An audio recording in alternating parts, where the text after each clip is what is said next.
À chaque génération, un podcast est créé. C'est accompagné des pâtisses que Stéphanie et Bruno partagent avec vous leur visionnement de Buffy the Vampire Slayer. Ce podcast est une présentation de Terreur sur le pod et est pour un public averti.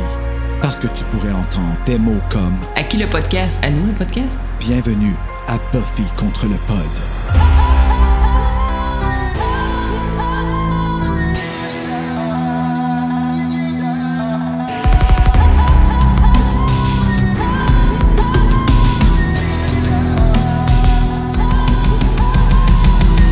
Bon, ici et maintenant, et bienvenue à Buffy contre le pod, le podcast officiel. Bon, je prends de l'assurance, en plus ça va dans mes présentations, on est rendu le podcast officiel de Buffy au Québec. Ah! Check bien ça la prochaine fois au monde. Ouais, puis après ça va être dans l'univers. Exactement. Et je suis avec mon ami et mon co-animateur Bruno. Comment ça va, Bruno? C'est moi. Ça va bien, ça va bien. On approche de la fin de la première saison. C'est fou, hein? J'aime la première saison plus que jamais. Comme, en plus, je la redécouvre. Ah, tu dis, elle est importante, vraiment plus importante que je pensais. Oui. C'est vrai que quand on la compare, après ça, quand on va tomber dans la 2, dans la 3, il y a des épisodes mémorables, légendaires, mais de réécouter la 1, on comprend où tout a commencé. Oui, puis aussi, on a, dans l'épisode qu'on a vu ce soir, que je te laisse nommer. Oui, Nightmares, ou en la version française, c'était Billy. Je te veux dans le nom. ma vie, écoute Oui. tout. Exactement. Il le fallait. L'épisode 10 de la saison 1 qu'on a vu ce soir. Il en reste 3 avec celui-ci qu'on fait là, la semaine prochaine. La prochaine fois, pas la semaine prochaine, mais la prochaine fois. Puis l'autre après, puis après ça, surprise. Le quiz! Alors, on vient de donner dit. un gros indice sur qu'est-ce qui va se passer, puis c'est correct. Mais ouais, on avait dit, parce que avant de commencer l'épisode, on s'est dit, à la fin, on parlera du quiz. Première affaire que je fais, j'en parle en partant. J'écoute pas les consignes. Mais c'est correct, oui, parce qu'on veut faire un quiz de Buffy contre le pod pour le fun, parce que vous êtes vraiment dedans, puis aussi pour s'excuser qu'on n'a pas fait de post. Ben, j'ai pas fait de post pour cet épisode-ci, fait qu'on n'aura pas vos commentaires, chers pâtisses, dans celui-là. Mais vous pouvez quand même nous le dire pour qu'on peut-être en sélectionne dans un autre épisode. On verra, on verra. Ben oui, si jamais il y a des commentaires sur l'épisode 10, on pourrait les refaire en début d'épisode 11. Là. Ouais, c'est ça. Il n'y a rien qui nous interdit. C'est notre podcast. C'est nous autres qui décident. C'est ça. Hey, on est les chefs de Buffy Québec. À qui le podcast? À nous, le podcast? Et fait que, c'est ça. Fait qu'on aimerait faire un quiz. Puis comme vous êtes plusieurs à participer, puis à savoir des choses, puis à avoir des historiques sur Buffy, ça serait le fun. Justement, on va monter un petit quiz. On dit un quiz Buffy contre le pod. Donc, ça pourra être des questions Buffy. Ça pourrait être des questions Buffy contre le pod. Genre, qu'est-ce qu'on a dit, nous autres, pendant le podcast, ou qui a dit quoi, puis tout ça. Parce qu'il faut que ce soit quand même dur, parce que en bout de ligne, il va y avoir un prix à gagner. Oui. Donc, on ne dit pas c'est quoi tout de suite, parce qu'il n'est pas fini, mais il est commencé. Puis c'est bien le fun. Donc, on reste à la C'est une date avec Angel. T'imagines? Un café on l'a contacté. Ouais. Il descend à Montréal. Exactement. Puis il va te donner une copie du film qu'il a joué avec Caroline Davernas. Ah oui. Le film cochon un peu. Si bol. Je le cherche encore, mais bon. Mais tout ça pour suivre qu'on disait que Nightmares, qu'est-ce que je m'en allais avec ça tantôt quand je t'ai dit, je nommais l'épisode, puis là, je t'ai perdu. Je me suis perdu. C'est quoi ton sentiment général sur l'épisode 10? Il me rend un peu inconfortable. Ah, OK. Ouais. Buffy Vampire, je trouve ça tough.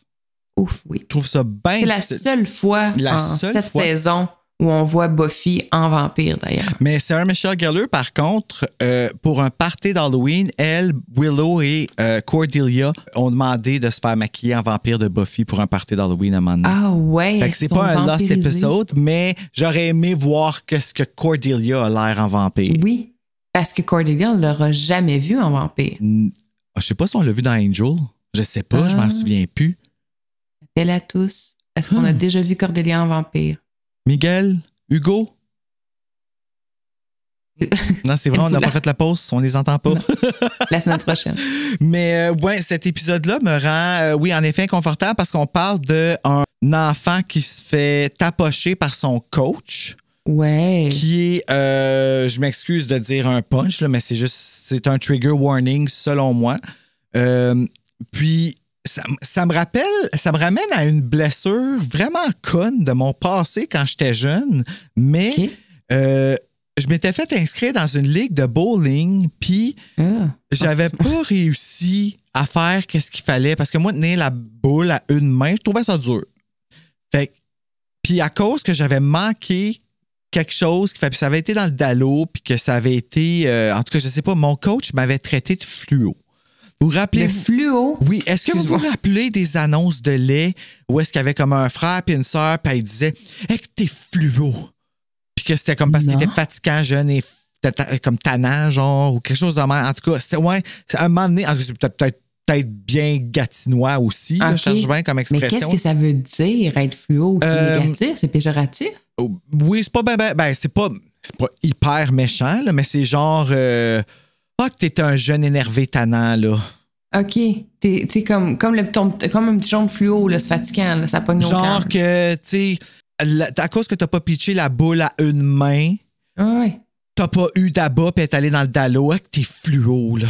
Tu m'as tenu tête, t'as pas fait la bonne chose, t'es énervé, puis...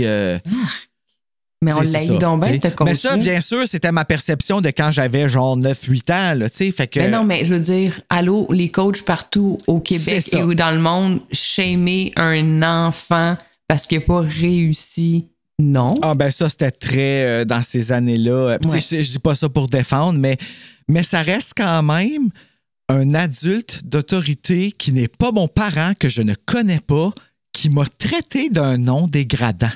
Mm-hmm. Puis moi, ça a toujours été... Puis, tu sais, encore une fois, je veux pas ramener toujours le tannant TPL qu'on parle, mais nous, on comprend pas les choses comme une personne qui ne vit pas avec un TPL. Et moi, quand on m'avait dit, quand j'étais jeune, qu'il fallait pas se laisser toucher les parties ou quelque chose par un adulte, ben ça incluait les fesses et ça incluait... Je fais un combat de table, j'ai pas la bonne réponse, puis il fallait que je quitte la classe. Puis en quittant la classe, ma prof avait son duotang dans ses mains, puis elle m'a comme donné une petite tape ses fesses avec pendant que je m'en allais. Puis ça, je suis arrivé chez nous, je l'ai dit à ma mère, puis ma mère est venue parler avec, puis on s'est fait shamer de ça. C'est vrai que c'était pas si grave, puis qu'il n'y avait pas de sexualité en arrière, puis qu'aujourd'hui, ça passerait pas, là. Ben non, c'est ça que j'allais dire. Mais... petit que dans ce temps-là, on ne connaissait pas ces trois lettres-là qui se suivent. Cette réaction-là, c'est faire un drame avec quelque chose de petit. Puis là, je suis en train de faire des gros gestes de main sur lesquels on a invalidé le mal que le petit a ressenti. Oui. Tu sais? Puis comme je te dis que j'ai pas aimé ça, que je suis pas confortable avec ce que tu as fait. Ouais, mais c'était pas. Mais on s'en fout de toi. Moi, j'ai pas aimé ça, je te demande de ne plus le refaire. Mais comme je suis un enfant, ma parole ne comptait pas. Tu sais, c'est malheureusement comme ça que nous, ça se passait quand on se faisait éduquer. Pas tout le monde, bien sûr, mais. Puis la vie, c'était là qu'elle était, là, dans ce temps-là. Fait qu'on peut pas revenir en arrière, on ne peut que réparer. Mais oui, cet épisode-là me fait penser à ça. Tu te rappelles le coach de bowling de Marc. Ouais. Puis ajoute à ça tous les cauchemars que tout le monde vit là-dedans. Xander qui rentre tout nu dans sa classe. Hey, combien de fois j'ai rêvé à ça? On a tous déjà rêvé à ça. Ouais. Oh! Moi, j'étais à l'épicerie. J'étais à l'épicerie, puis à un moment donné, genre, je suis comme, je suis tout nu. Genre, et puis imagine-toi, la seule chose que t'as pour te cacher, c'est des melons. Mais non, je prenais une pizza, là, tu sais, une grosse boîte de pizza congelée. Mais c'est bon, ça! Ben, je trouve quand même que le flash est intéressant. Oui, vraiment, débrouillarde. Puis toi, comment t'aimais ça, cet épisode-là? Moi, je l'aime beaucoup. C'est un épisode que je me rappelais, qui m'avait marqué quand j'écoutais la saison 1 Back in the Days. Et je l'ai encore beaucoup aimé. Je trouve qu'il y a des parallèles à faire au niveau des cauchemars avec la suite dans les saisons. Il y a une couple de fois où c'est peut-être moi qui invente, mais il me semble qu'il y une couple de fois dans les autres saisons, on fait des références à cet épisode-là. Sais-tu, je suis pas sûr à 100%, mais je te suis. Je suis pas sûr que oui. J'ai ce feeling-là. Je suis comme, me semble qu'on en refait référence à cet épisode-là, puis par rapport au cauchemar de Buffy, puis on va en parler plus en profondeur quand on va faire le post-à-post d'épisode, mais tu sais, dans le fond, Buffy, elle a comme 3 cauchemars, dans le fond, tu sais, le cauchemar que son père la renie, le cauchemar d'être enterrée vivante, puis le cauchemar d'être une vampire. Il y a quand même 2 de ces cauchemars-là qui vont se réaliser plus tard dans la série. C'est vrai, hein? Fait que je trouvais ça quand même intéressant. Puis, bon, c'est la seule fois qu'on voit Buffy en vampire dès cette saison. Et au niveau du grand méchant de la saison 1, c'est-à-dire The Master, le maître, c'est la seule fois où ils sont comme face à face, wow!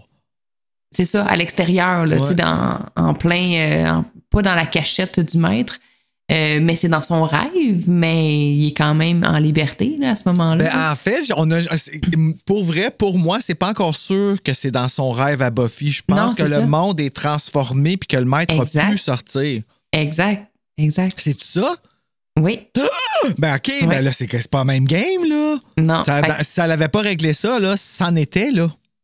Oui, fait que je trouve que c'est vraiment un épisode intéressant. Puis c'est le fun aussi de voir des peurs un petit peu plus loufoques, là, comme Xander la peur du clown, puis Willow la peur d'être sur scène. Donc, il y avait aussi un peu de ludique. Mais non, c'est vraiment un épisode que j'apprécie. Fait que j'ai hâte qu'on regarde ça ensemble dans le pas à pas. Ouais, OK, ben je suis content. On est pas mal sur la même ligne. Avant d'aller dans la fiche technique, je veux juste rappeler à nos auditeurs, parce que là, ça doit être sorti à la sortie de cet épisode-là, du moins sur le Patreon, d'aller faire un petit tour sur Horror News Podcast, le podcast français d'horreur de Marc Berchini. Je suis allé faire un tour pour faire une revue complète de Buffy contre les vampires avec lui et Arnold. Tu sais, 3 gars. Moi, c'est ça que j'ai quand même trouvé spécial parce que c'est un show hyper féministe. Mais on était 3 gars. C'était crédible. J'ai pas fini de l'écouter, mais j'ai eu beaucoup, beaucoup de plaisir à aller jaser avec eux autres. Puis, on a vraiment revu la série au complet avant et après. Là. C'était complet. Là. Marc a fait un travail de fou. Là. Donc, c'est ça. Fait que je fais ma petite promo pour que vous ayez écouté ça parce que pour vrai, c'est un bon épisode que je pense que tous les fans de Buffy vont triper. Puis ça nous donne un peu aussi une idée de qu'est-ce que nos voisins, les Français, comment eux ont vécu Buffy avec les produits dérivés, les livres, puis toutes ces choses-là. Là, écoute, il y a plein de réponses que moi j'ai eues là, dans cet enregistrement-là. Donc, voilà. Super. Ben là-dessus, je t'envoie au segment 2. Je te suis! Dans cet épisode Nightmares, Billy en français, une histoire écrite par Joss Whedon. Interesting, n'est-ce pas? Mais écrit pour la télévision par David Greenwalt. Puis ça, c'est un nom qu'on va voir revenir souvent à partir de maintenant parce que je pense qu'il a été là jusqu'à la fin, cet homme-là, dans l'écriture de Buffy. Réalisé par Bruce Seth Green et mettant en vedette, je vais les renommer parce que ça fait longtemps, donc Sarah Michelle Gellar, Alison Hannigan, Nicholas Brandon, Anthony Stewart Head, David Boreanaz et Nicholas Brandon. Yeah, toute la Scooby aussi, Gang. Comment? Toute la Scooby Gang. Oui, mes amis. Et aussi mettant en vedette Mark Metcalf qui joue le Master, Christine Sutherland qui joue Joyce Summers, Jeremy Foley qui joue Billy Palmer, qui, je dois dire, était vraiment bon, le petit. Oui. Il me faisait penser un peu à... il a joué dans 50-50, il a joué dans Joseph Gordon-Levitt. Oui, c'est ça. C'est lui. On en met personne. Joseph Gordon-Levitt. Oui, c'est pas lui qui avait joué Robin à un moment donné? Oui, il fait Robin dans un des Batman. Ben, Robin The Beginning, là, mettons. Là. Oh, Robin The Beginning, I'll take 500 Days of Summer. Oui. 50-50, l'as-tu vu? Ben oui. Oh my God. OK, je continue avant de partir. Là. Andrew J. Fulchman qui joue The Anointed One. Dean Butler, à ne pas confondre avec Caroline, bien sûr, qui joue Hank Summers. Et Justin Horick, qui lui, on dit pas qui joue. Ça doit être celui qui avec les araignées là, au début. Là. Ah oui, Comme le Effectivement, pire cauchemar de tout Wendell. l'épisode. Là. Oh my God, quelle horreur. Parfait. Ben là-dessus, moi, j'ai hâte d'aller au pas à pas. Oui, finalement, c'était pas un très long segment. Courons! L'épisode commence, on est dans le repère du maître, donc dans l'espèce de caverne souterrain. Je sais pas exactement. C'est dans une église effondrée. Oui, exactement. Ah, Moi, au début, terre. je pensais que c'était dans les égouts, mais bon, c'est pas. Hey, moi, tout, je pensais ça. Ben, un peu. Ben, c'est pas clair, en fait. Ben, c'est parce Dans qu'ils les sautent des catacombes. égouts, ils sortent par là, en fait, Ouais. dans le premier épisode. Fait que c'est ça qui nous amène à penser ça, parce que le tunnel des égouts mène à l'église effondrée en dessous de Sunnydale. Exact. Hey, hein? Et dans le fond, on voit Buffy qui s'aventure puis qui avance dans cette espèce de labyrinthe souterrain-là. Et on voit aussi le maître qui l'épie, donc il la suit un peu. Puis je me suis juste laissé une petite note. Il y a un certain plan où on voit vraiment la main en gros plan du masseur, puis ses faux ongles sont incroyables. Comme c'est Alphonse Goldwater.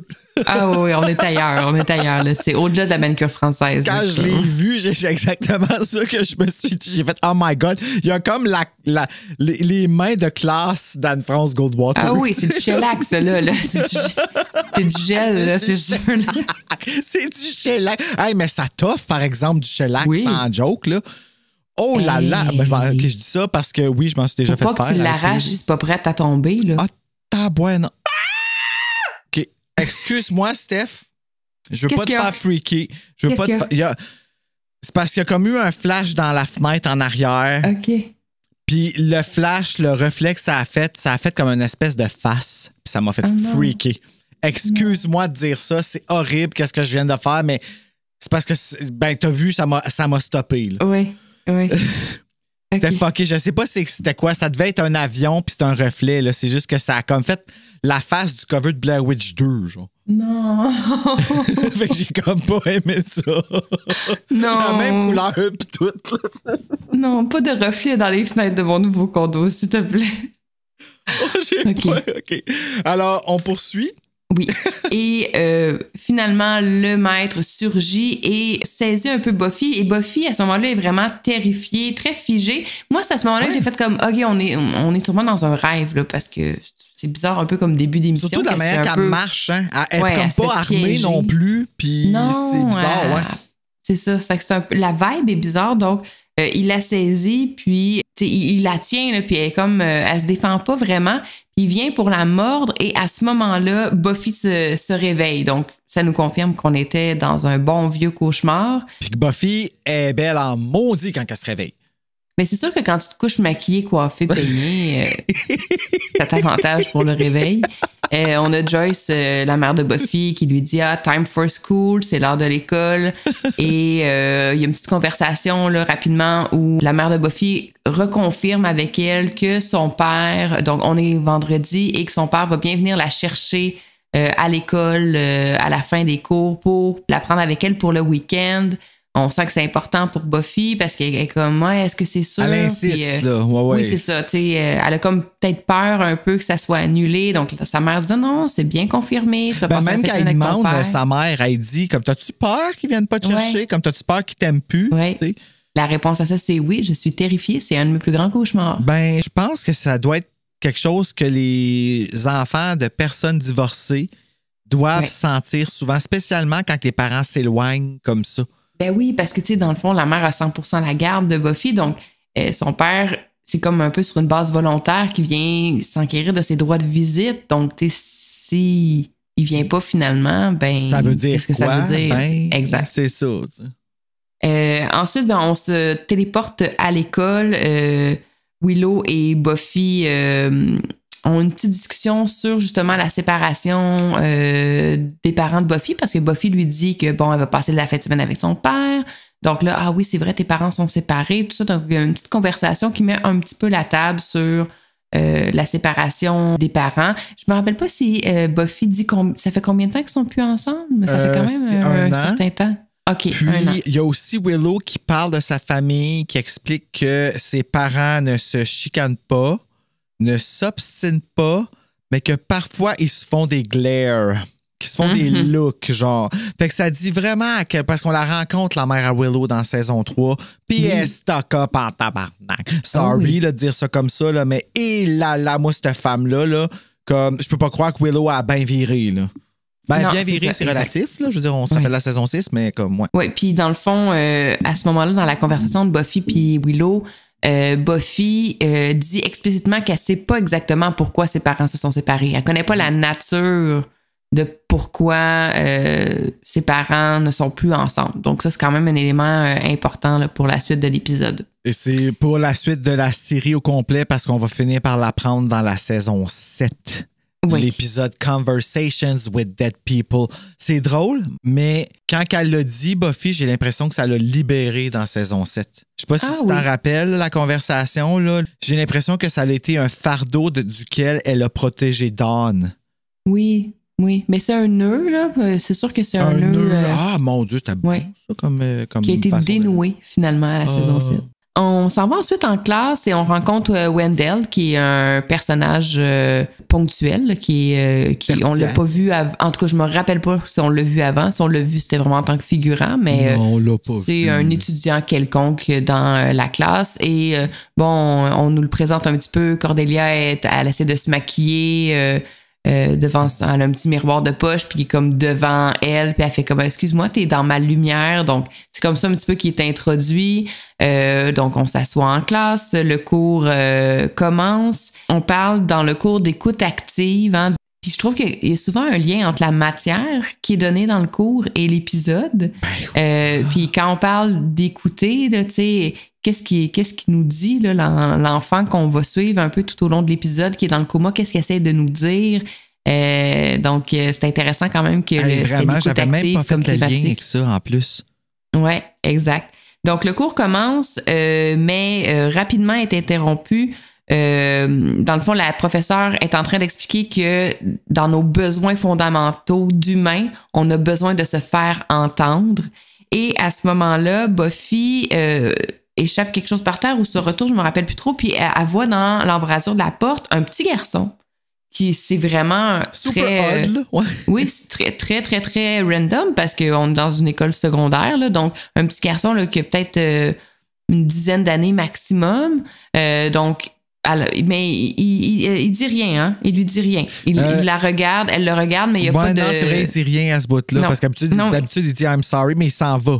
Mais il dit mais après. Il dit plus tard. Mais à ce moment-là, il n'y a pas de conversation. Et là, on entend des cris. Et dans le fond, la caméra revient sur Wendell qui ouvre son livre et à l'intérieur, en tout cas, comment ils ont fait ça? Je ne sais pas. Sort des dizaines d'araignées, mais là, on parle d'araignées de tarentules, de veuves noires. Ouais. Là, des grosses araignées poilues dégueulasses. Ouais, et là, il y en a noires, plein. C'est ça, c'est des migales. Là. C'est ce qu'il y avait dans La Gardienne 2. Là. Oui, des grosses tarentules. Au moins 8. Mais comment il y en a qui qui sortent du livre, puis il y en a plein sur lui, dans son visage. Ça lui grimpe dessus. Puis c'est sûr que c'était pas... je suis sûre qu'ils n'ont pas pris un acteur random. Là, ça devait être quelqu'un qui était peut-être un dompteur. Pas un dompteur, mais un... Il y en a là, des acteurs un peu cascadeurs là, que sont comme je peux faire des scènes avec un animal X. Là. En tout cas, je peux pas croire qu'ils ont pris n'importe quel acteur puis ils ont dit by the way, t'as une scène avec plein d'araignées en face, c'est bon. Tu sais. Quand la selle qui y tombe dans... C'est mon chat qui essaie de rentrer dans la porte. Bonjour, chat. L'araignée qui y tombe d'en face... Ça, là, c'est le summum du « je ne peux plus ». C'est un cauchemar. Elle y tombe, puis elle continue à marcher. Je vais juste ouvrir à mon chat parce que sinon, on va l'entendre parce que c'est des portes coulissantes, puis elle essaie de l'ouvrir. Mais l'effet spécial, par exemple, de quand il ouvre son livre, puis que les araignées apparaissent. Oui, c'est vraiment particulier. Oui, honnêtement, je sais pas comment ils ont fait ça. Parce que je vois pas de coupure, je vois pas rien, puis... Le livre ouvre et il y en a 8 qui apparaissent de son livre, mais le livre, il était fermé, là. Alors, Wendell est envahi par les araignées. Tout le monde crie. C'est le chaos dans la salle de classe. Tout le monde est sur la panique. Et à ce moment-là, on revient sur le petit garçon qui est toujours dans l'embrasure de la porte de la classe. Et le petit garçon dit « Sorry about that », donc « Désolé pour ça ». Et la scène se termine comme ça et on s'en va à l'intro. Gros début. Les araignées. OK. On revient de l'intro et on retourne dans le souterrain avec le maître qui est là avec, moi je l'appelle l'élu parce que je suis pas capable de dire le mot en anglais. Le juste des justes. Oui. Dis-nous donc le mot en anglais. The Anointed One.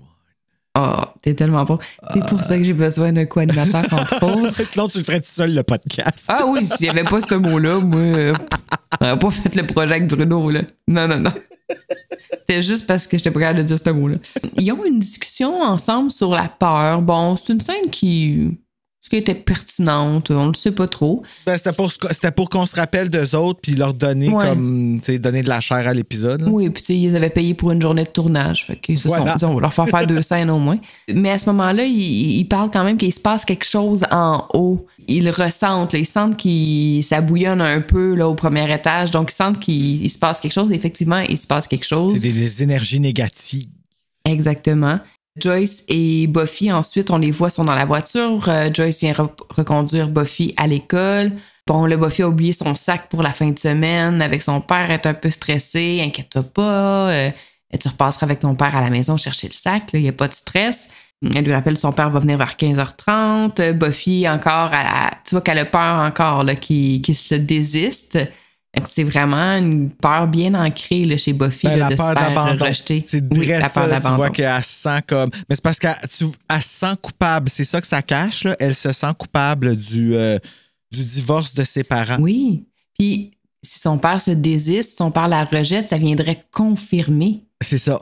Que c'est elle la cause de... Dans le fond, sa peur du rejet, c'est une conséquence à sa réelle peur qui est d'être la cause du divorce de ses parents. C'est vraiment plus ça, en fait. Là. Mais ce l'est pas en bout de ligne, mais... Ouais. Ça doit être tough pour un enfant de pas comprendre ça. Tu sais, quand t'as pas été un adulte en couple, là. Mais c'est sûr que tu penses que c'est de ta faute parce qu'en plus... Tu repenses à des chicanes que tu as entendues, puis souvent c'est comme mais c'est à ton tour d'aller le porter au baseball, puis non, c'est tout le temps moi qui va le chercher à l'école. Fait que là, t'es comme oh shit, les chicanes sont à propos de moi, mais tu sais, non, les chicanes sont à propos de l'organisation puis de la planification. Là. Sauf que c'était comme si le sous-texte c'était que c'était l'enfant qui créait les problèmes. T'sais. Oh, Buffy. Oui.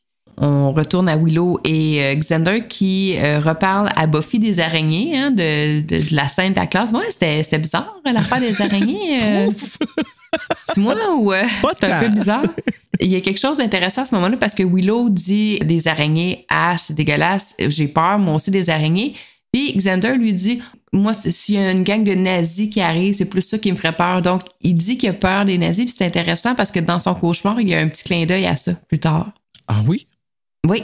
Faut que tu me le dises parce que j'ai pas remarqué, je pense. D'accord. Parfait. Je vais t'appeler tantôt, tu vois. De lynx. Et à ce moment-là, Willow, Xander et Buffy entrent dans la bibliothèque et on retrouve un Giles un peu weird.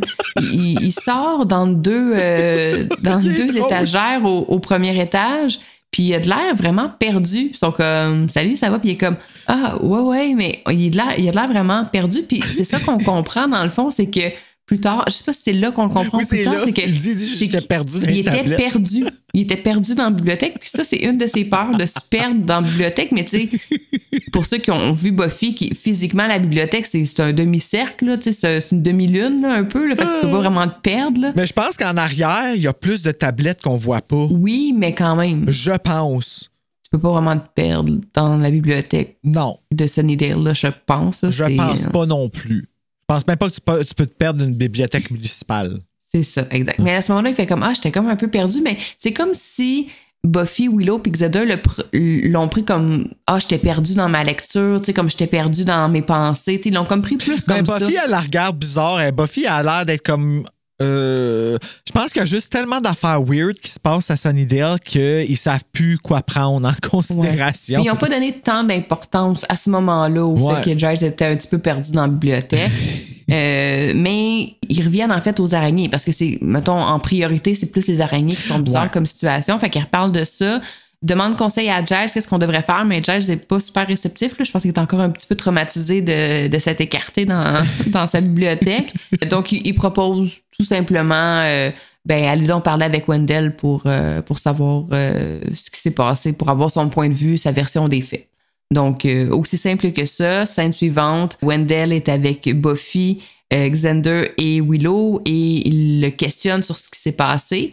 Rapidement, on comprend que Wendell, lui, il n'a pas peur des araignées. Au contraire, il les adore. Puis on comprend aussi que ce qui est arrivé en classe, c'est-à-dire de se faire un peu attaquer par les araignées, c'est un cauchemar qu'il fait souvent, c'est un cauchemar récurrent, mais c'est pas dû à une phobie, c'est dû à de la culpabilité. Parce que dans le fond, ce qu'on comprend, c'est que il s'occupait d'une colonie, je sais pas si c'est le bon terme, d'araignées. Il y avait un vivarium. En tout cas, il y en avait une dizaine. Fait que moi, j'appelle ça une colonie. Une armée. Donc, il s'occupait d'araignées. Puis après ça, il est parti en vacances. Donc, il a demandé à son frère de s'en occuper. Et son frère a laissé la lampe solaire allumée. En tout cas, il s'en est pas bien occupé. Et quand il est revenu de vacances, elles étaient toutes décédées, les araignées. Si tu veux mon avis... Thank God, mais je comprends que bon, ça reste de la cruauté animale, j'imagine. La cruauté, c'est pas un insecte, hein, c'est un arachnide. Arachnidé, ouais. Hein, il dit bien, hein, parce qu'un insecte, c'est 6 pattes, les araignées ont 8 pattes. Les araignées ne sont pas des insectes. Alors, c'est là qu'on comprend que c'est un rêve, slash un cauchemar qu'il fait, que les araignées, parce qu'elles sont fâchées, d'être morte à cause de lui, qu'elle vienne l'attaquer comme pour se venger. Donc, c'est ça le cauchemar récurrent qu'il fait. Hey, mais c'est développé en sacrifice, hein, parce que ça aurait vraiment pu être juste une peur des araignées. Oui, tout simplement. Mais bon, il y avait un petit background story. À ce moment-là, Buffy quitte pendant cette conversation-là. Donc, ces aveux-là sont plus faits seulement à Xander et Willow parce que pendant qu'il est en train de raconter ça, Cordelia passe devant eux puis dit à Buffy... Es-tu prête pour le test d'histoire? Hein? Il y a un test en histoire? Ben oui, il y a un examen dans le cours d'histoire là. Oh shit, OK. Elle quitte pour aller à son cours d'histoire. Pourquoi? Puis, pour lequel elle n'a pas étudié. Ça, c'est un autre cauchemar qu'elle fait. Non seulement elle n'a pas étudié, c'est comme si elle avait jamais été dans ce cours-là. Et comme, hey, je savais même pas que j'avais ce cours-là à l'horaire. Imagine, le cauchemar. Le cauchemar. Mais j'ai fait ça souvent, ce cauchemar-là. Moi, là, les examens d'école. Oh my God, Steph. Moi, je fais souvent le rêve que, tu sais, mettons, il est genre 2 heures de l'après-midi, puis je fais comme, est-ce que je travaillais à 8 heures le matin? J'ai juste je me suis pas pointé. Ouais. Là, il est 14 heures. Comment je peux rattraper ça? Je peux pas les appeler là pour dire, je me suis levé en retard. Tu sais, que c'est comme irrattrapable. Puis je suis comme, oh mon Dieu, genre, je me suis juste pas pointé à ma job. Ça n'a aucun. Ça, je fais ça. Tu sais qu'ils vont te rentrer dedans, là, comme jamais. Salut, j'ai punché une 6 heures en retard. Ça va bien. Mais en même temps, dans ce rêve-là, moi, quand que je fais ce rêve-là, j'ai essayé de me conditionner à me dire, hey, ils t'ont pas plus appelé. Non, c'est ça. Appelle-moi à 8 heures. Tu sais, c'est à 8h15, je suis pas là. Appelle-moi, là. Check, c'est ça, là. Tu sais, comme, puis je m'en viens comme, ouais. Mais dans mon rêve, je remets pas la responsabilité sur eux. Je suis vraiment juste en train T'es une bonne personne. Tu prends tes responsabilités. De me rabaisser. Tu culpabilises comme... C'est ça. Tu culpabilises. Hein? Bilise. Billy, je te veux dans mon cauchemar. Buffy et Cordelia se dirigent dans le fameux cours d'histoire. Tout le monde s'assoit. Il y a une remise de copie d'examen. L'examen commence. Mais là, tout de suite, on sent qu'il y a quelque chose qui cloche parce que l'ambiance est bizarre. Le temps passe super vite. Elle regarde l'horloge, OK, il est 10 heures. Elle regarde l'horloge 2 minutes après, il est rendu 10h45. Hein, qu'est-ce qui se passe? Puis Cordelia la regarde avec des yeux genre... Ben oui, tu sais, comme, c'est évident. C'est évident. Ouais, c'est ça. Moi je connais les réponses. Puis elle la regarde, puis c'est un gros examen, là, genre des grosses questions avec des gros paragraphes à remplir. Puis elle essaie d'écrire son nom, son crayon, la mine de son crayon pète. Elle n'a même pas le temps d'exercer son crayon pour réécrire son nom, que la cloche sonne, puis l'examen est fini, tout le monde se lève pour partir, puis elle n'a même pas répondu à une seule question. Donc ça, on est vraiment en mode cauchemar, là, tu sais, de pas être capable de faire même pas une action, puis le temps qui finit, puis il y a rien qui marche. Donc elle va avoir 0, en tout cas. Ben, c'est sûr. Mais à ce moment-là, j'étais comme, OK, elle rêve. Elle est en train de rêver, là. Ça se peut pas, là. Ah, vois-tu Billy pendant ce temps-là? Oui. Quand la cloche sonne et que tout le monde se lève pour partir de l'examen, elle reste un peu assise, un peu comme bouche bée de what the fuck, qu'est-ce qui vient de se passer? C'était quoi cet examen-là? Et dans l'embrasure de la porte, il y a Billy. Elle le revoit. Fait qu'on sait que c'est de sa faute. Exactement.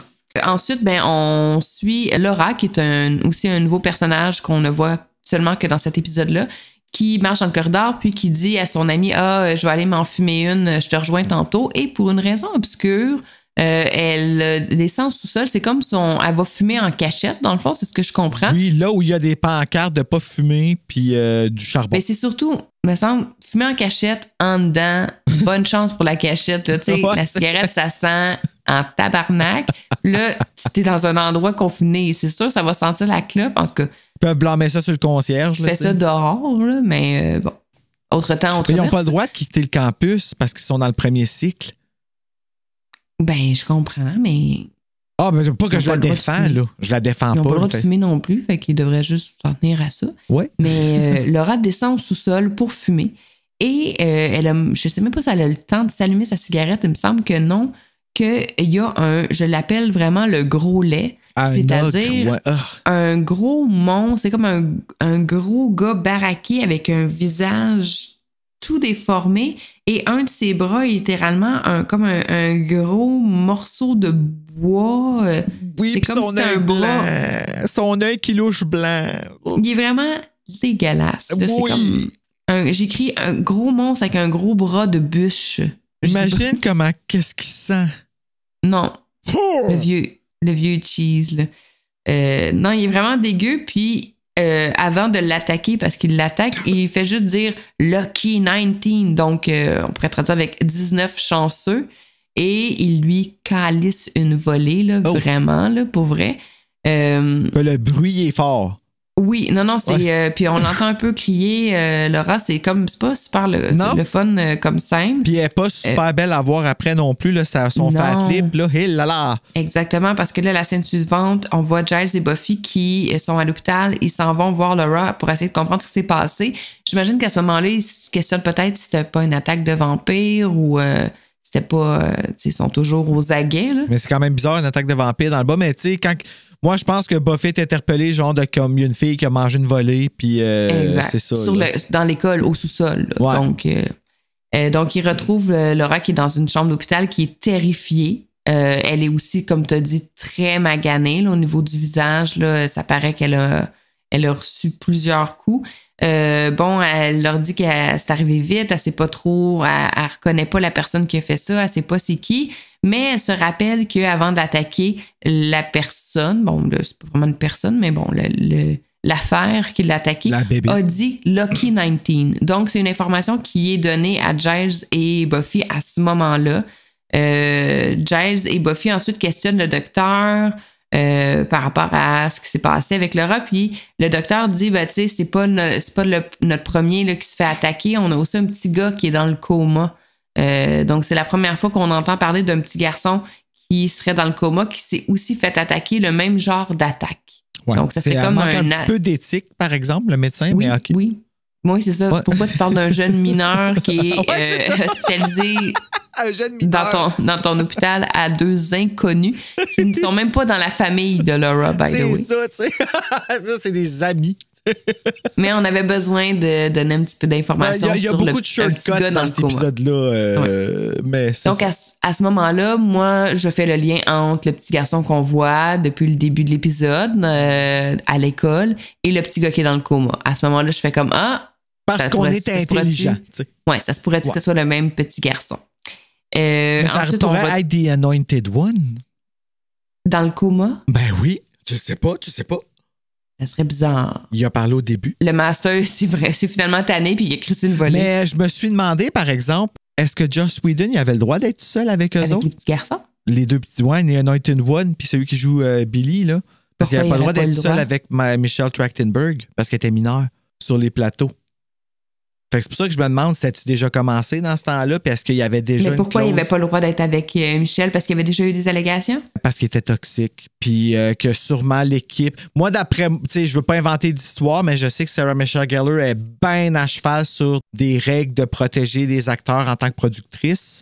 OK. Fait que je sais pas si c'est à cause de elle qui aurait comme fait en sorte que Michelle Trachtenberg aurait été protégée de ça. Ou peut-être aussi Charisma Carpenter, là, je ne veux pas rien inventer non plus, mais je sais que dans la clause du contrat de Michelle Trachtenberg, c'était écrit qu'elle ne pouvait pas se retrouver seule avec Joss Whedon. Oh! Fait que c'est pour ça que je me suis demandé, pouvait-elle être seule avec ces deux petits garçons-là? Pas peut-être, tu sais, c'était la saison 1, ça avait peut-être pas été encore... Ben, il y avait Firefly dans Belt, Joss Whedon dans ce temps-là. Fait qu'il était déjà là, Toy Story, c'est lui qui écrit ça. Fait qu'il était déjà dans le business, là. Non, je comprends, mais tu sais, le climat très toxique connu sur Buffy était peut-être pas encore très... C'était peut-être pas encore très répandu. True. Mais si vous avez l'information... Ben, c'est parce que c'est ça que je me demande. Les deux petits garçons, on sait plus où ils sont, là. Fait que... Mais c'est pas des... Ni un ni l'autre a poursuivi une carrière... Ben, en tout cas, ou a eu une carrière très étoffée par la suite. C'est ça. Donc, fait que, tu sais, la question se pose. Peut-être découragés par leur expérience de marde d'enfants sur le plateau. Et voilà. Ensuite, ben, on retourne à l'école. On voit un trio des petits cools... pas des petits bums, là, je sais pas trop. Là, ils ont l'air d'être un peu... de cette école-là. Ouais, c'est ça, tu sais. Et là, il y a la mère d'un de ces trois jeunes hommes-là qui lui fait littéralement honte. C'est-à-dire, elle se pointe à l'école puis elle est comme « Oh, qu'est-ce que tu fais là, mon beau petit garçon? » Il pinçant la joue.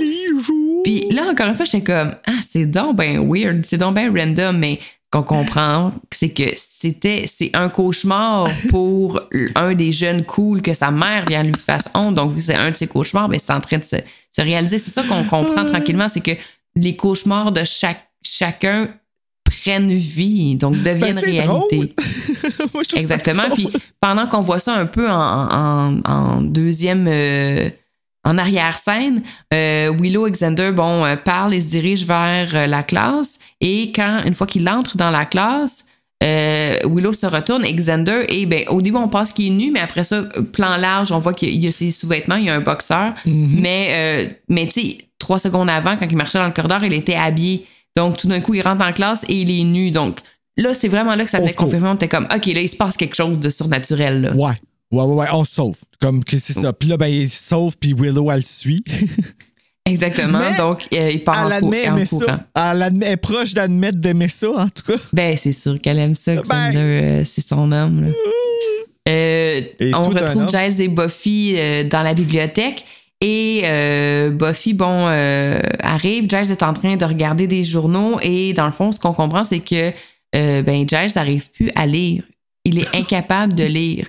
Qui, pour un bibliothécaire, puis un homme de sa culture, puis c'est quand même quelqu'un qui a de grandes connaissances, ça doit être quand même un cauchemar pour lui de ne plus être capable de lire. C'est toute sa vie. Là, c'en est un juste pour moi pour plus lire de frissons. Fait que ça te donne une idée. Là. Exactement. C'est juste c'est drôle parce qu'elle dit, tu lis 3 langages. Je suis comme, non, j'en lis 5, premièrement. Ouais. Mais là, cette journée-là, il n'est plus capable de lire du tout. Donc, c'est comme s'il était devenu analphabète d'un coup. Mais dans les journaux qui sont étalés sur la table, Buffy reconnaît le petit garçon qui est dans un article de journal comme quoi, il s'est fait attaquer, il est dans le coma. Elle le reconnaît, c'est le petit garçon, c'est Billy. C'est celui qu'elle voit depuis 2 jours dans l'école. Tout le temps, ouais. Oui, exactement. Donc, elle l'a vu se promener dans l'école. Elle l'a vu en chair et en os de ce qu'elle croyait. Donc, Buffy fait le lien avec... on parle à ce moment-là de projection astrale, donc de voyage astral, comme si, il est dans le coma, mais c'est peut-être qu'il est sorti de son coma, puis il est venu parce qu'il veut nous dire quelque chose, il veut nous faire comprendre quelque chose. Et c'est là le lien que je fais avec les notions qui étaient vues dans le cours, le cours au début quand on parlait, c'est un besoin de se faire entendre, faut écouter les autres. Mais tu sais, c'est ça, le petit garçon, c'est ça qu'il essaie de faire. Il essaie de reach out de son coma pour nous faire comprendre quelque chose, pour nous donner de l'information. Pendant qu'ils ont cette discussion-là où ils parlent de leur théorie sur pourquoi un petit garçon dans le coma, on le verrait se promener dans l'école, le père de Buffy entre dans la bibliothèque qui est pour... je te cherchais, t'étais où? Je viens te chercher. C'est la première fois qu'on voit le père de Buffy. C'est pas la dernière fois, je pense que peut-être quelques apparitions au courant de la saison. On le revoit dans l'épisode de la saison 6 que Buffy est dans l'institut psychiatrique qui est un épisode traumatisant. J'adore cet épisode. Donc, on le voit en flashback. On le revoit au moins une autre fois, si c'est pas 2 après. Mais là, c'est la première fois qu'on le voit. Donc, bon, présentation à Giles. C'est mon père, Hank Summers. Et là, son père l'amène un peu faire une petite promenade sur le campus. C'est frette entre Giles puis Hank. C'est frette, toute cette scène-là est tellement cringe. Son père, dans le fond, lui dit assoyons-nous, je veux qu'on parle. Donc, il est supposé venir la chercher pour partir en fin de semaine, mais il veut qu'il parle avant. Donc, à l'école. Il s'assoit sur un petit banc et, dans le fond, il lui dit est-ce que tu sais pourquoi moi puis maman, on s'est séparés? Ben non, je sais pas trop. Ben, c'est à cause de toi. Et là, de même, comme si... ma bouche a décroché. J'étais comme... Hein? Pardon, monsieur Summers? Et là, c'est là vraiment que je me suis ramenée, puis j'étais comme, OK, non, c'est un cauchemar. Parce qu'au début, tu fais, ben non, c'est impossible. Ah, voilà, c'est impossible. Donc, c'est pas la réalité. On est dans un cauchemar, on est dans le cauchemar de Buffy. Et puis, il arrête pas, là. Non. Il dit, il y a rien qu'il dit pas, puis il est comme, tu sais, c'est à cause de toi. Tu imagines la déception d'avoir une jeune comme toi, tu sais, comme, en plus, pas super brillante, un peu niaiseuse. Ah non, écoute, je sais pas, j'ai pas écrit tout ce qu'il lui dit, là, mais comme ça. Il dit, tu devrais avoir honte en ce moment, comme, regarde-toi, t'es en train de pleurer, je t'essaie de te parler sérieusement, puis tu pleures. Ah non, il l'invalide de toutes les façons. Il la brise, il la blesse. Puis quand elle a de la peine, il est comme franchement, t'as de la peine pour ça, là, garde là, reviens-en. Là. Non. Il est comme, puis tu sais, garde nos petites fins de semaine, là. Tu sais, moi, je me fais chier, là, à venir te chercher là, une fois par mois, là. Fait qu'on va annuler ça. Okay? On peut s'entendre qu'on arrête, hein? On peut call it quits. On va arrêter de faire semblant qu'on veut se voir. Il est épouvantable. Je ris de malaise en ce moment. Et il cancelle les fins de semaine, puis il se lève, puis il la plante là, littéralement. Et Buffy est dans tous ses états, mais à ce moment-là, elle revoit Billy, puis là, elle fait comme, attends une minute, là, genre, je suis en plein cauchemar ou quoi? Puis là, ben oui, je suis en plein cauchemar. Ouais. Il y a comme un déclic qui se fait là. Ensuite, on retrouve Xander et Willow à la bibliothèque. Xander qui s'est habillé, j'ai écrit il s'est habillé en Sunnydale. Oui. Ça me faisait penser à, je sais pas toi, au secondaire, si t'avais un code vestimentaire, j'imagine. Mais quand nous, c'était surtout les filles, là, nous, là, qu'on avait un code vestimentaire, là, finalement. Quand on respectait pas le code vestimentaire, donc si on avait une camisole un petit peu trop bretelle spaghetti ou si on avait un shirt un peu trop court, si on se faisait contrôler, ils nous donnaient du linge de l'école secondaire comme pour porter pour le restant de la journée, genre un gros t-shirt de la polyvalente Marcel Landry, puis là t'étais comme là quand tu croisais une fille avec un t-shirt de la polyvalente Marcel Landry, t'étais comme oups, il y en a une qui s'est habillée trop sexy à matin, c'était comme un peu ça. Fait que quand j'ai vu Xander habillé en Sunnydale, ça m'a fait penser à ça. Donc, il s'est pogné du linge de gym un Xander, peu. Là, pour, un petit peu trop sexy pour... un petit peu beaucoup trop ça passe sexy. Pour Buffy, mais ça passe pas pour Xander. Exact. Oui, parce que Buffy... si Buffy avait été à la polyvalente Marcel Landry, elle aurait porté le shirt de l'équipe de basket assez souvent. Je vais vous le dire. Elle aurait passé son année en shirt. Et à ce moment-là, Xander et Willow racontent à Giles ce qui s'est passé, c'est-à-dire que Xander s'est retrouvé nu en pleine classe et Xander dit, et je cite, « It was a total nightmare », c'était un cauchemar total. Et c'est là que Willow fait le lien et elle fait « Oui, c'est ça, c'est ton cauchemar ». Comme Wendell, son cauchemar, les araignées qui l'attaquent, c'est arrivé. Toi, ton cauchemar, c'est d'être tout nu dans la classe. C'est arrivé, nos cauchemars prennent vie, deviennent réalité. Donc, c'est là que le déclic se fait. Et Giles enchaîne avec un deuxième déclic. Billy, le petit garçon dans le coma, ça doit être lui qui fait que nos cauchemars deviennent réalité. Donc, un peu farfetch comme lien, mais en tout cas, tout s'emboîte dans cette scène-là. Tous les liens se font. Parce que peut-être qu'il psychosomatise. Le jeune, ça qui arrive, tu sais, comme il est en train de vivre son cauchemar, littéralement, comme, fait qu'il le produit pour tout le monde. Tu sais, c'est... Il y a quelque chose là-dedans, là, de réfléchi, là, puis qu'il y a une certaine logique. Oui. C'est juste que Giles fasse le lien directement. Est-ce qu'il y avait toutes les clés, tous les indices pour faire ce lien-là? Je ne sais pas, mais en tout cas, les liens se font à ce moment-là. Et on enchaîne avec une petite scène assez rigolote de Cordelia. On voit Cordelia qui se regarde dans son miroir, dans son casier, et elle a les cheveux, les amis, crêpés, gaufrés, comme des très années 80. Puis comme... Oh my God, my hair! Puis on comprend que le cauchemar de Cordelia, c'est... Mais tu sais, ça montre quand même les niveaux d'intelligence émotionnelle. Tu sais, le cauchemar de Buffy, c'est d'être la raison du divorce de mes parents, d'être abandonnée. Puis elle, son cauchemar, c'est d'avoir des pas beaux cheveux. C'est qu'on on voit le niveau là, de... Oui, mais la panique est encore plus grande chez Cordelia. Ah oui, elle est paniquée. Elle en perd la voix, là, devant le miroir. Donc, c'est une petite scène. Puis c'est ça que j'aime de cet épisode-là, c'est que, tu sais, on se promène quand même, tu sais, comme le cauchemar du petit délinquant que sa mère vient lui faire honte. On voit quand même plusieurs petites scénettes là, qui viennent vraiment bien compléter puis faire de l'émission. C'est un épisode très dynamique. Ouais, ben c'est très Buffy, là. Exactement. On retourne à Buffy qui est bien triste dehors. Elle a le moral à terre. On se rappelle que son père vient lui dire que c'est à cause d'elle que ses parents se sont séparés puis qu'il veut plus la voir. Donc, c'est un petit mardi. Ouais. Et elle voit Billy, qui est Billy Palmer. Dans le fond, on a son nom au complet là, depuis l'article de journal. Elle le voit et elle décide de le suivre.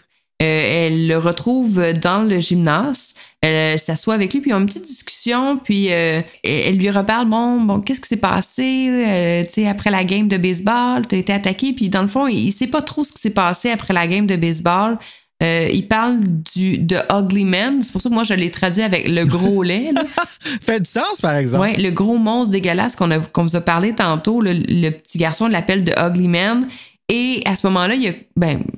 un jump scare, je pourrais dire, parce que tout d'un coup, il est là en arrière de Buffy, puis... il est pas capable de dire la phrase, puis Buffy, allez, dépêche, he's here! Oui, exactement, genre, puis il est là comme... Il est là. Il te respire dans le cou, là. Ouais. Petit combat, mais rapidement, Buffy, elle en mange une maudite. C'est comme si The Ugly Man était plus fort qu'elle. Ben, c'est un rêve. Surtout, hein, je pense que elle est en train de vivre son cauchemar, qu'elle se fait blesser rapidement, sûrement aussi parce qu'après ça, elle court bien normal. Oui, mais dans le fond, c'est comme si elle réalise qu'elle n'était pas assez forte pour le battre parce que rapidement, elle se sauve puis elle va se cacher avec Billy. Elle dit que je suis pas assez forte, j'ai besoin de mes amis. C'est exactement ça qu'elle dit. Exactement. Donc, elle se sauve. Puis quand il se promène, c'est là aussi que ça nous ramène un peu à la dynamique de rêve parce que c'est comme si c'est pas cohérent. Ils sortent du gym, sont dehors, traversent le buisson, sont rendus au cimetière. Donc, c'est comme si l'espace et le temps, parce que on est dans le cours d'école, on traverse une clôture, on est rendu au cimetière la nuit. Donc, tout est mélangé. Street, exactement. Donc, tout est mélangé. On retrouve rapidement Giles, Xander et Willow qui se séparent pour trouver Buffy. Donc, quittent la bibliothèque. Il faut trouver Buffy. Et comme dans tout bon film d'horreur, première chose qu'ils font, ils se séparent. Donc, les trois partent dans des directions au détriment opposées. De Willow. Au désagrément de Willow qui est comme elle dit que oui, mais ça nous met pas plus en danger. Mais personne l'écoute comme dans tout bon film d'horreur. Ils se séparent. Un autre petit clin d'œil, on revoit Cordelia qui a un autre cauchemar qui prend vie, où elle se fait littéralement traîner de force par ce qu'on pourrait décrire par des geeks, donc des nerds qui la traînent de force dans une classe, puis elle dit « Non, mais je fais pas partie de l'équipe de chess team! » Donc, un autre de ses cauchemars, après avoir des pas beaux cheveux, c'est de faire partie de l'équipe d'échecs. Parce que ça serait un peu de faire l'équipe de Donjons et Dragons là, au secondaire. Là, c'est pas cool. Là. Tu l'entends continuer à se plaindre après qu'on la voit plus. Elle est comme I swear I'm not. Puis il traîne de force, là, comme s'il l'amenait là, se faire exécuter là, littéralement. Donc encore une fois, niveau des cauchemars. Elle est habillée là, comme une. Oui, elle est habillée un peu. Comme une villageoise. Là. Oui. Ah non, c'est vraiment des bons petits clins d'œil. Elle veut pas. Et dans le fond, c'est Willow qui est témoin de ça. Elle voit Cordelia, mais on est interrompu parce qu'on entend Willow. Et ça semble être la voix de Buffy. Ah, j'ai même pas remarqué ça. J'ai même pas remarqué Willow. Je trouvais que ça sonnait comme la voix de Buffy. Donc, il y a quelqu'un qui l'appelle au sous-sol. Et là, Willow fait « Hein? Quelqu'un m'appelle au sous-sol? Je vais descendre et aller voir. » Ben oui, Willow. Vraiment un autre classique de film d'horreur. Là, tu sais. Et elle descend au sous-sol et dans le fond, arrive au sol, il y a une main qui la prend par l'épaule puis ça coupe. On va une annonce, là, je pense, hein? Oui, 100% publicité à ce moment-là. Vraiment, main sur l'épaule, puis elle se fait un peu comme pognée par en arrière, puis ça coupe. Cliffhanger! Ensuite, on retrouve Xander qui se promène dans l'école et là, on est comme dans une section, comme si c'était une section un peu abandonnée. En construction de l'école. Donc, c'est un peu tout dégueu. Et il est là le clin d'œil que je voulais te parler tantôt. La première fois qu'il reparle des araignées, Xander dit « Oh, moi, les araignées, ça me dérange pas tant. J'aurais plus peur d'une gang de nazis. » Et quand il se promène dans les corridors un peu désaffectés de l'école, on voit sur le mur un graffiti de la croix gammée. Ah oui, c'est vrai. Moi, quand je l'ai remarqué, ça m'a fait « Mais c'est comme une référence à... Ça fait partie de son cauchemar. Bon, il a peur des nazis. Il y a une croix gammée. Bon. Ben, je comprends qu'il ait peur des nazis. Là. Moi, tout, j'ai peur des nazis. Là. C'est terrifiant. Les nazis, c'est des messieurs avec des mitraillettes qui haïssent toutes les autres cultures puis qui veulent tuer tout le monde. Là. Je dirais pas particulièrement des mitraillettes, là, mais bon, la suprématie d'une race supérieure et donc, pour arriver à ça, l'élimination des races jugées inférieures. Donc, à ce moment-là, il avait classifié tout ce qui était inférieur et il y avait les personnes afrodescendantes, les personnes handicapées, les personnes homosexuelles, mais en premier, là, les pires, c'était les personnes juives et c'est pour ça qu'ils ont dit, bon, on va commencer par ça et de là est venu tous les camps de concentration là, puis le génocide là, qui s'en est suivi. C'est sûr que je serais mort. Sous toute réserve, je suis loin d'être une experte au niveau de tout ce qui s'est passé pendant la Deuxième Guerre mondiale. Je vous ai fait un petit topo au meilleur de mes connaissances. Ben, t'en sais assez pour me crisser à la chienne, en tout cas. Ben oui, c'est ça. Mais oui, c'est terrifiant. Mais, quelque chose de moins terrifiant, trouver du chocolat à terre. Ah oui, ça, c'est le fun, par exemple. Au début, t'es comme, fait qu'il marche, une barre de chocolat, une barre de chocolat, miam miam, une deuxième barre de chocolat, une autre barre de chocolat. Mais avoue que c'était un asti drive, là. Ben oui, mais là, il trouve une coupe de barre de chocolat, mais là, à un moment donné, on entend une espèce de petit rire. Ouais, un petit rire terrifiant. Ouais. Et là, il y a comme un peu, il y a comme des draps, des plastiques un peu là, dans les corridors. Des bâches. Des bâches, exactement. Et sort derrière une des bâches un clown terrifiant. La gang, pour vrai, moi, j'ai pas particulièrement peur des clowns, mais il fait peur. Là. Il y a un gros couteau, dégueulasse. surtout. Là. Oui, aussi. Donc, un clown avec la un gros bâche couteau. avec le couteau. Exact. Et dans le fond, je sais pas si c'est là qu'on le comprend ou plus tard, mais Xander est terrifié des clowns à cause de sa fête de 6 ans. 5 ans. Donc, à sa fête de 5 ans, il y avait un clown, puis ça lui a fait peur, puis il a toujours eu peur des clowns depuis ce temps-là. Donc, c'est un cauchemar pour lui. C'est parce qu'il essaie de l'expliquer à Willow, puis parce qu'il finit par rencontrer Willow en se sauvant du clown. Oui. Puis, mais ça, avant que le clown, pendant que le clown sort, il y a le cauchemar de Willow aussi en même temps qui va se sauver. Là, ouais. Exactement. Oui, là, je vous avoue que mon pas à pas, c'est difficile parce qu'on est vraiment un petit bout de scène là, un petit bout de scène là, un petit bout de scène là. Donc, bon. Xander se fait poursuivre par un clown tueur au gros couteau.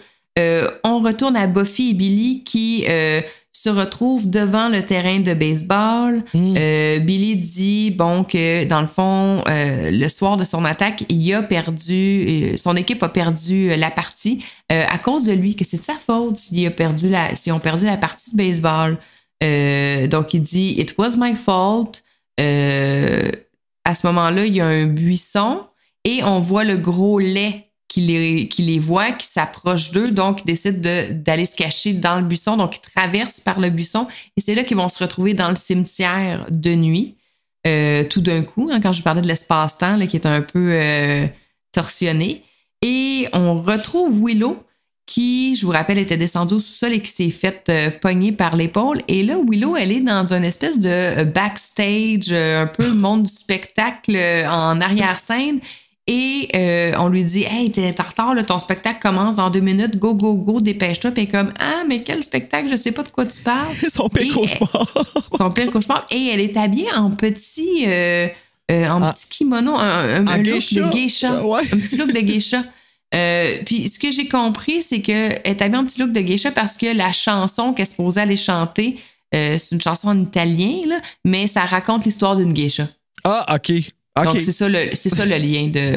Donc, dans le fond, on comprend qu'elle est. Elle est the world finest soprano, donc elle est supposée être la meilleure chanteuse d'opéra soprano au monde et elle a une foule là, qui l'attend pour son spectacle. C'est vraiment très drôle, sachant que dans le musical de Buffy, elle a fait sûr d'avoir une clause qu'elle n'avait que 3 lignes dans toutes les musicals. Oui, parce qu'elle a chanté, donc c'est pas juste c'est pas juste une peur que Willow a, c'est aussi une peur que la comédienne aussi donc déteste chanter. Donc Willow veut pas chanter, elle a peur d'être sur scène, elle a le stage fright, donc puis elle dit ben, je connais pas les paroles, tu sais, je sais même pas qu'est-ce qu'il faut que je chante, mais je chante pas surtout, donc elle se fait pousser sur scène, là, donc la lumière. Oui, assez terrifiant comme cauchemar quand même, d'une autre façon, mais quand même. On revient à Buffy et Billy qui sont dans le cimetière et qui qu'on voit pas arriver au cimetière? The Master, mesdames et messieurs, le maître qui n'est plus confiné dans sa cachette au sous-sol et qui est sorti. Placé sur une pierre tombale de la position la plus gay. Oh mon Dieu. Oui, il est juste coucou, je suis sorti. Salut. Et dans le fond, puis là, au début, Buffy est comme, mais tu peux pas être libéré. Il y a comme il y a un sortilège, il y a un. T'es dans l'église. Ouais, mais tu sais, il est pris, là, il peut pas sortir de son souterrain, là, le maître. Donc, elle est comme, mais non, ça se peut pas. Puis, il y a quelque chose de super intéressant. Il lui dit, I'm free because you fear it. Donc, ben oui. Parce que t'as peur que je sorte, c'est un cauchemar pour toi que je sorte. Donc, je peux sortir parce que ton cauchemar prend vie. Tada! Donc, on s'en va au club! Exactement. Donc, si t'avais pas peur que je sorte, je pourrais pas sortir, mais parce que t'es terrifié par ma sortie, tu m'as débloqué ma sortie parce que là, les cauchemars prennent vie. Ça, là, c'est un présage de ce qui s'en vient dans le 12e épisode. Parce qu'il va y dire quelque chose de très semblable à Buffy avant de la... Exactement, exactement. Ensuite, bon, ben, il prend... il y a une tombe de creusée, un cercueil d'ouvert. Il la pousse dans la tombe et le cercueil se referme et elle est littéralement enterrée vivante à ce moment-là. Et ça, c'est une autre des peurs de Buffy, mais non seulement de Buffy, mais de l'actrice de Sarah Michelle Gellar. Et ce que j'ai lu, c'est que quand elle a lu le scénario, elle a supplié Joss Whedon que ça soit retiré, cette scène-là, parce qu'elle avait trop peur de tourner cette scène-là. Je comprends qu'ils l'ont pas littéralement enterrée vivante pour de vrai, mais il y avait quand même une scène où elle devait être dans un petit cercueil confiné, puis ils ont quand même jeté quelques pelletés de terre avant de la libérer. En tout cas, il y avait quand même une simulation assez proche de la réalité qu'elle se faisait enterrer vivante, puis elle a vraiment demandé, s'il vous plaît, je veux pas le faire, j'ai trop peur. Puis Joss Whedon n'a pas plié, il a dit non, c'est un must, tu dois le faire. Puis paraît-il que elle a fait la scène, puis que quand la journée de tournage est terminée, puis tout le long qu'elle a repris la route pour retourner chez elle, elle a pleuré tout le long en voiture. Ouais, puis elle dit que c'était une des pires expériences qu'elle a eues sur le tournage de Buffy. C'était une des pires fois. Oh, puis qu'elle a eu des scènes difficiles, bon, les scènes avec Angel, puis les scènes de mort de sa mère, elle a eu des scènes difficiles à tourner qui sont restées avec elle, mais que ce moment-là, ça a été extrêmement difficile. OK. Wow, ouais, mon Dieu, je savais pas ça. Ben, moi, tout ça me fait peur de me faire enterrer vivant. Là, ben, je te dirais que c'est quand même, personne fait comme moi, pas de trouble avec ça, me faire enterrer vivant. C'est un peu, tout le monde a ça dans ses peurs, mais il y en a que c'est comme vraiment une phobie. Là. Donc, elle se fait enterrer vivante et, comme je disais en début d'épisode, c'est une peur qui va être réalisée plus tard dans les saisons. Ben, elle va pas être enterrée vivante, mais elle va revenir vivante dans l'enterrement. Puis ramenée à la vie, donc, mais dans le cercueil. Donc, mais quand même, elle va se réveiller vivante dans un cercueil enterré. Hey. Donc, ça, et rappelez-vous que c'est une de ses grandes peurs et elle va le vivre en tant que personnage. Donc, c'est terrible. Ben, c'est terrible d'être enterré vivant, point, là, mais bon. Ça va se réaliser plus tard, malheureusement. C'est juste que c'est pire pour Buffy parce que c'est Buffy. Bon. Exactement. On retourne à Willow qui quitte le stage sous les huées de la foule parce que, bien entendu, elle n'a pas réussi à chanter sa chanson d'opéra. Non. Elle tombe sur Xander dans le corridor qui est en train de fuir le clown méchant. On tombe sur Giles aussi et le clown les poursuit. Mais rapidement, Xander va step up contre sa peur et c'est le seul qui le fait, je pense, dans tout l'épisode, c'est-à-dire de faire « Hey, attends une minute, là. » Non. Ça suffit, là, de vraiment reprendre le contrôle dans le cauchemar. Donc, Xander va confronter le clown. Il va un peu l'engueuler, là, il va lui dire ses 4 vérités un peu au clown. Là. Il va lui donner un coup de poing sur la puis... gueule. Oui, il donne un bon coup de poing. Tellement sexy. Exact. Donc, le clown, bon... c'est fini. C'est fini. Parce que quand tu confrontes ton cauchemar, c'est comme si quand tu reprends le pouvoir, ça s'en va après ce que j'ai l'impression. Ils sortent les 3 à l'extérieur et dehors, à l'extérieur, c'est le chaos dans la ville parce que c'est pas juste eux qui vivent leurs cauchemars, là. Tout le monde. Hey. Tous les cauchemars de tout le monde dans la ville prennent vie. Donc là, on peut voir genre des guêpes géantes qui volent dans le ciel. Comment ils ont pu oublier ça? Ouais. Tu sais, la nuit, là, au bord de la rue, là, avec le cimetière, là, comment t'oublies ça? Oui, parce qu'on voit aussi, je sais pas c'est lequel des trucs, fait comme... Depuis quand le cimetière est l'autre bord de la rue et là on voit le CGI, les effets spéciaux sont dégueulasses, mais on voit une espèce de petit cimetière sous un ciel de nuit qui flotte en plein milieu de la rue. Très Power Rangers comme effet. C'est super haut et c'est super mal fait, mais bon, c'est pour montrer que l'espace et le temps ne comptent plus. Exactement. Le cimetière est rendu across the street et Xander va... en fait, les 3 vont se diriger vers le cimetière et rendu au cimetière, il y a une pierre tombale. Puis c'est la pierre tombale de Buffy. Et là, il y a des dates de naissance, mais seulement l'année. Il n'y a pas de mois ni de jour. Et la date, c'est 1981. Et là, on est encore bien mélangé parce que dans Hi Jane, You Robot, on voyait la fiche d'étudiante de Buffy, puis il me semble que ça disait qu'elle était dans 80. Donc, on le sait plus. On le sait plus. Dans tous les cas, bon, ça dit 1981, 1997, je pense. Oui, c'est ça que ça dit. 97. Donc, Xander demande c'est le cauchemar de qui ça, que Buffy soit morte, et Giles s'avance en disant It's mine, c'est son cauchemar à lui. Pour lui, que Buffy décède, c'est son cauchemar, ça veut dire l'échec de son rôle de protecteur, de son rôle de gardien. De père. C'est le cauchemar de Giles de voir que Buffy est décédée. Et tout d'un coup, mini jumpscare, Buffy sort sa main, elle est vivante et elle sort de la tombe. Et comme ouf, tu sais, puis elle parle normalement, tu sais, comme hey, méchante affaire, je t'enterrais vivante. Mais là, on voit, elle est vampirisée. Donc, elle a le visage là, classique de vampire. Et ben, profitez-en parce que c'est la seule fois dans les 7 saisons qu'on voit Buffy en vampire. Puis c'est correct. Par contre, elle est elle-même. Ouais. Ça, je trouve ça bizarre parce que théoriquement, quand tu deviens vampire, t'as plus ton âme, t'es plus toi-même, t'as plus tes émotions, tes amitiés. Donc, elle est vampire, mais elle a encore sa personnalité, puis elle a encore sa gentillesse, et elle attaque pas personne. Mais c'est le cauchemar de Buffy, ça aussi. C'est un cauchemar de devenir une vampire.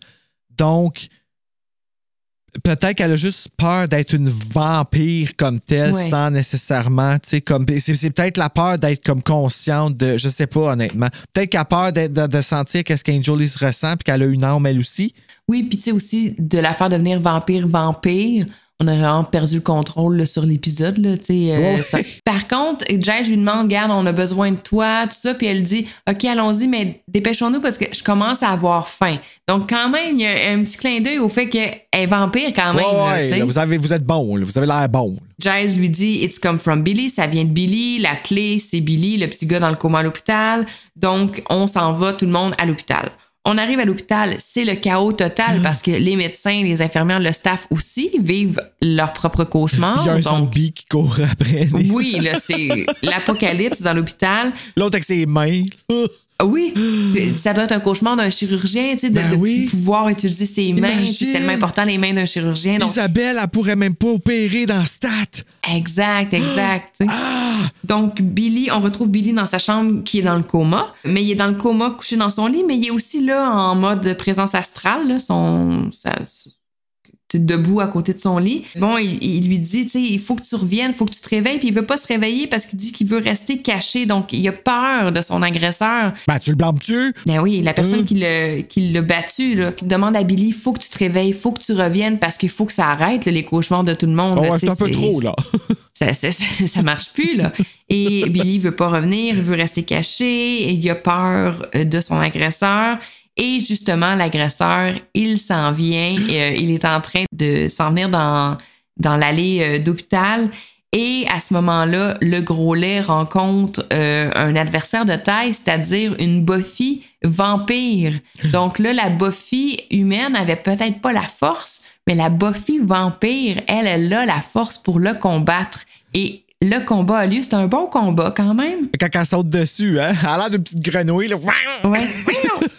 Donc, j'ai écrit, elle lui brise le bat, littéralement. C'est son gros bras bat, là. Son gros bras bûche, elle lui brise. Puis elle l'assomme, je sais pas si elle le tue ou elle le rend juste inconscient, là. Ça, j'avoue que c'est pas clair. Tant qu'il bouge plus, là.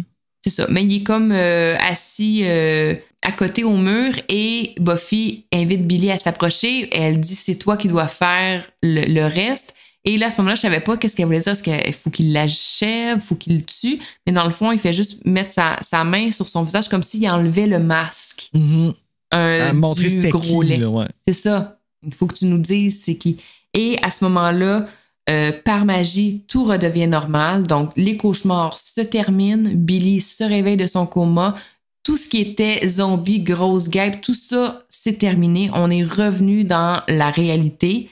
Au même moment, le coach de Billy, on le reconnaît par son accoutrement de coach, arrive, il vient prendre des nouvelles de Billy, savoir comment que ça va son coma. Et à ce moment-là, on lui apprend que il est réveillé. Et là, on voit dans sa face qu'il est pas content qu'il soit réveillé. Mais il dit quelque chose de super important qui vient dénouer toute cette histoire-là. Il dit, je viens voir mon joueur, c'est mon Lucky 19, lui. Et quand il dit ça, on comprend, si on n'avait pas déjà compris, que la personne qui a crissé une volée à Billy après la game de baseball, le gros lait là, de Ugly Man, c'est le coach du petit garçon. Puis on dirait que je comprends que c'est une agression physique qu'il a faite au petit garçon, mais je pouvais pas m'empêcher de penser à une métaphore de un coach qui abuserait sexuellement à cause d'un enfant.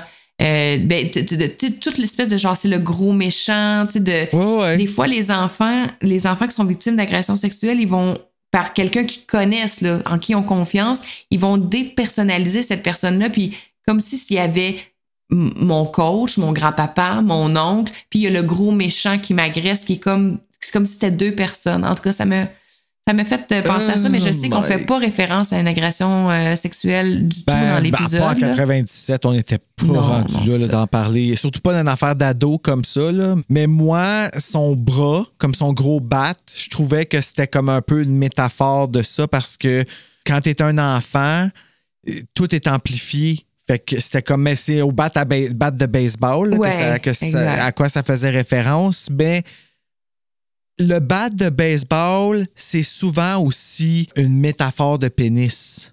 Fait que c'est pour ça que je te dis que je comprends que c'était une attaque physique seulement, mais je peux pas m'empêcher. Pour moi, c'était comme le coach pédophile. C'est le même que je le voyais. Je pense la même affaire. Est-ce qu'on est, on est comme, tu sais, on est tordu là, quand on y pense, mais veut pas. Je me dis qu'il y avait un sous-texte de ça. Là, mais c'est arrivé. C'est déjà arrivé, puis plus qu'une fois à part de ça, parce que sinon, il n'aurait pas fait un épisode de Buffy là-dessus. Sexuellement, t'en veux-tu des exemples? Ouais.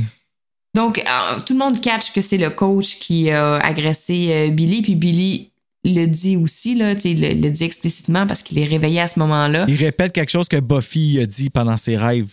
Oui, exactement. C'est pas de ma faute. J'ai perdu. On est 10 dans cette équipe-là, OK? Fait que c'était pas de ma faute. Il reprend contrôle. Oui! Comme Xander a fait devant le clown, il reprend finalement contrôle devant son méchant. C'est pour ça que Xander, il dit, je comprends c'est quoi qu'il est en train de faire quand il enlève le masque. Willow est comme, qu'est-ce qu'il fait? T'sais? C'est comme elle catch pas. Puis Xander, il dit, moi, je comprends. Il l'a fait avec le clown. T'sais. Oui, il reprend contrôle parce que de dénoncer, c'est une forme de reprendre le contrôle aussi. C'est pas tout le monde qui passe par la dénonciation dans leur reprise de contrôle puis leur cheminement, mais ça peut être une forme de prise de contrôle. Bon, il y a juste comme le coach, quand il catch, qui est comme un peu dénoncé, il veut un peu comme s'en aller, puis il y a juste Giles et Xander qui le retiennent, mais c'est un peu laid comme ça. C'est un peu... Oui, ils ont fait leur part. Ouais, tu sais, ils tiennent comme un peu genre la main sur l'épaule. Non, tu t'en vas pas. C'est un peu... En tout cas, petit commentaire. Et finalement, ben, on a en scène finale notre fameux trio qu'on retrouve à l'école. On est toujours le jour même. Hein, ça s'est tout passé en une journée. Un gros vendredi au bureau. Donc, on se retrouve à l'école. Le père de Buffy vient la chercher parce que là, on est revenu dans la réalité. Et donc, le père de Buffy l'aime et ne la rejette pas. En tout cas, pas pour le moment. Pas pour le moment, c'est ça. Exact. Donc, il arrive pour la chercher pour la fin de semaine. Et là, elle est super heureuse. Elle quitte et on nous laisse avec Xander et Willow. Et Willow dit à Xander, j'ai une question. Quand Buffy est en vampire, est-ce que tu étais quand même attiré par elle? Puis là, bon, on comprend par la réponse de Xander que oui, il était quand même attiré par elle. Puis il dit, I'm sick, I need help. Donc, c'est oui, Buffy aussi. Donc, ça se termine là-dessus pour l'épisode de Nightmare. Oui, c'est la fin. Puis là, ben, on s'en va autour de table à 2. On fait ça en couple à soir. Exactement. Bon, ben, on se rejoint là. Donc, Bruno, comme on a dit en début d'épisode, on n'a pas de commentaires de nos pâtisses cette semaine parce qu'on n'a pas fait de post, mais on va y aller avec nos commentaires. Vas-y, je veux t'entendre sur tes points positifs, coup de cœur, pieux dans le cœur pour l'épisode 10. Moi, je vais t'avouer que, bon, coup de cœur, c'est pas des gros coups de cœur puis des gros pieux dans le cœur. J'aime cet épisode-là beaucoup, mais il n'y a rien de particulier, à part le malaise. Mais le cauchemar de Cordelia qui se fait tirer quand elle ouvre le corps, puis elle pète sa brosse. Oui, dans ses cheveux crêpés. Pas bien. Ça, j'ai trouvé ça très drôle. Puis mon pieux, je te dirais que c'est Wendell qui disparaît dans l'épisode. Ouais. Tu sais, après qu'ils l'ont interviewé, et puis c'est gros, là, son opening avec les araignées puis tout. J'aurais peut-être gardé ça jusqu'à la fin de l'épisode ou revenu là-dessus. Ouais, j'ai recommencé à acheter des araignées pour commencer à en élever, mais je suis allé avec une cette fois, tu sais, pour quelque chose comme ça, tu sais, je sais pas. Mais ouais, c'est le fait que ça disparaît, j'ai trouvé ça bizarre. Parfait. Ben moi, au niveau des points positifs, j'en ai parlé, je trouve qu'il y a vraiment des choses importantes qui sont mis, les bases sont mises pour des peurs, des craintes qu'on va reparler plus tard, surtout au niveau de Buffy. Au niveau de Giles aussi, son cauchemar, c'est de perdre Buffy. Il y a un moment dans une des saisons, il va la perdre. Donc, tu sais, il y a quand même des espèces de petits moments là, où on va revoir des miroirs de ça plus tard. Je me demande si c'était planté d'avance. Je le sais pas.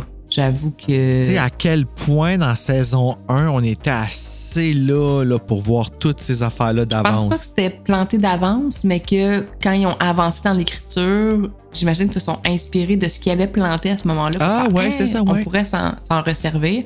Puis ça a un lien avec mon point négatif, c'est que je trouve qu'il y a certains cauchemars qui étaient vraiment bien ancrés dans des peurs profondes. Chez Buffy, le rejet, chez Giles, l'échec. Puis je trouve que pour Willow et Xander, les cauchemars qui ont été choisis étaient moins ancrés dans des choses qui étaient importantes. Tu sais, la peur du clown, la peur d'être sur stage, la peur d'être tout nu devant tout. Tu sais, ça aurait été le fun de la peur de Willow de perdre Xander ou la peur de Xander d'être inutile, parce que ça, c'est une peur là, pour Xander. Oui, mon Dieu! Donc, j'aurais aimé que ça soit aussi profond pour tous les personnages. Et ça serait peut-être mon pied dans le cœur. En fait, ils ont peut-être pas réussi, justement, parce que, tu sais, déjà là, c'est garoché là, dans l'épisode. Fait que peut-être qu'ils n'ont pas eu le temps de... Peut-être que les personnages de Willow et Xander n'étaient pas assez développés non plus à ce moment-là pour qu'on ait tous ces enjeux-là qu'on va découvrir plus tard aussi. Oh my God, mais c'était un bon épisode, par exemple. Oui. Moi, j'ai donné 3.4. Oh, quand même, quand même. Je l'ai vraiment bien aimé, puis sur IMDb, il est 8 sur 10. Quand même, mais moi, j'ai donné 3.75. Ah, bon, mais regarde. Donc, on est... qui est la même note que j'ai donnée à The Puppet Show et Bienvenue à Sunnydale Part 2, donc de The Harvest. Je viens d'écrire note à Buffy, 3.75.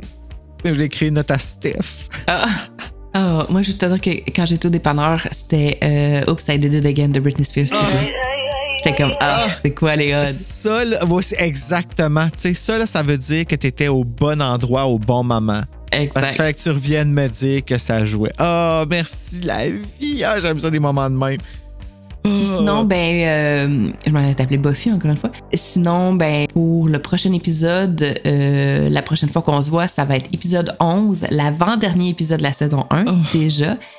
Portée disparue, en anglais Out of Mind, Out of Sight. Je sais que c'est un épisode que t'affectionnes particulièrement. Crève-cœur. Donc, j'ai bien hâte avec l'actrice là, qu'on a revue, entre autres, dans The Faculty. The Grudge. The Grudge, pardon. Oui, The Grudge. The Crutch. Ce fameux film d'horreur. Ouais.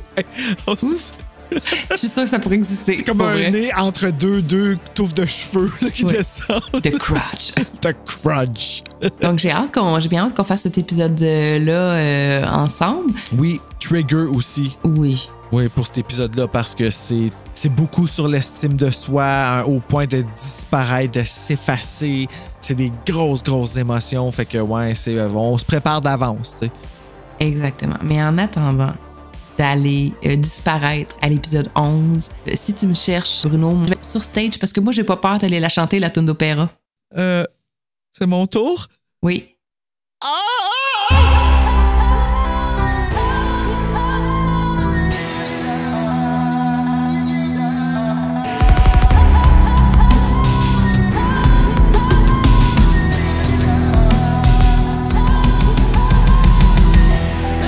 Ça me faisait trop penser quand tu dis le quiz dans TSLP.